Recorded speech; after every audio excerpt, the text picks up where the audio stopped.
Hi, I'm Sarah with Custom Pilates and Yoga. I'm so excited because last week I got to celebrate 1 year of being neck brace free. Last week, a year ago, my doctor told me I could quit wearing my neck brace and that my neck had finally healed. Just so happens, last week I got a question about living with the neck brace. It came from a woman who's a kettlebell instructor and has a genetic condition that they're trying to treat by having her wear a neck brace. And her question was, when you get placed in a neck brace, the only exercise your doctor approves normally is walking. Now, particularly in her condition, because she didn't have a traumatic injury, that seems a little inadequate. As a kettlebell instructor who's used to being super athletic and energetic and active, it seemed like a real huge step down to just be walking. And I completely understand. As a yoga and Pilates instructor who broke her neck and got to live for a good chunk of time in the neck brace, it's a really big step down to just be doing walking. And she asked me, was there anything else she could do? And the truth of the matter is, yes, there is something else you can do. Doctors don't really talk about this. They don't tend to prescribe it. But it is really beneficial for you to practice breathing. So I know that sounds great. That sounds just like walking. Super, I'll sign right up. But the fact of the matter is, when you breathe, when you do a focused, intentional breath, you get to activate all of your abdominal and core muscles. You get to focus on relaxation. You get to work on getting your mind to a more positive place, because people who are sidelined with injuries are not normally terribly positive. Okay, so it's just something you might have to work on. And when you do breathing, when you can feel your abdominal muscles activate, when you can feel the muscles tone, it will help you to feel better. Okay, so while you can't be, hula hoop or horseback riding or doing all sorts of various things, yoga and Pilates both can be incredibly beneficial while you have your broken neck. Now, that being said, you don't get to do every single move.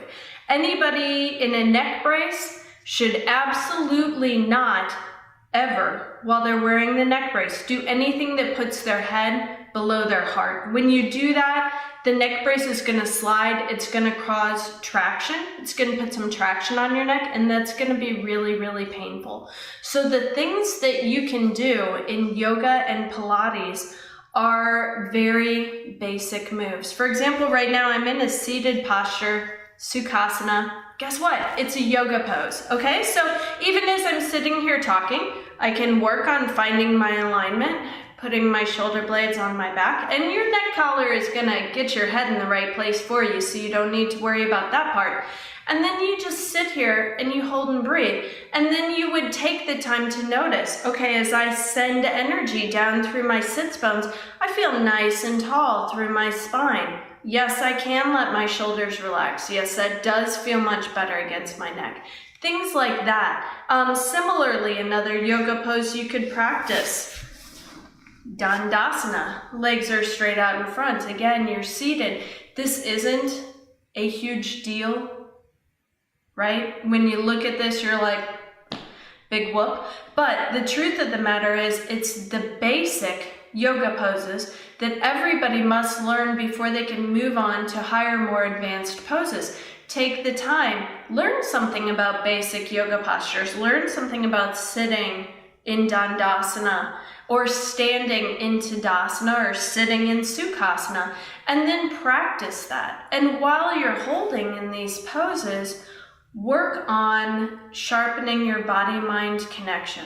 Work on your breathing. Work on releasing any negative energy and allowing positive energy to come back in.